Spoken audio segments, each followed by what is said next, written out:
من عاشقتم. پدر سیگار مگه خوش اومدی پدر. تو از کجا زدی بیرون یهو فرکی؟ من نوکرتم. خوش اومدی پدر. به اون سن و سال و ریش سفید و موی سفیدت میخوره بیایی ما رو نصیحت کنی این کسافت کاری چیاد. پدر من نوکرتم. بذار بچه برسن. از کدوم شرطش کنی بابا؟ مشهد.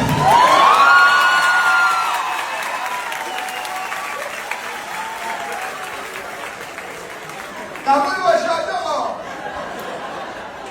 آجی تو رو قرآن سر نماز پار کن.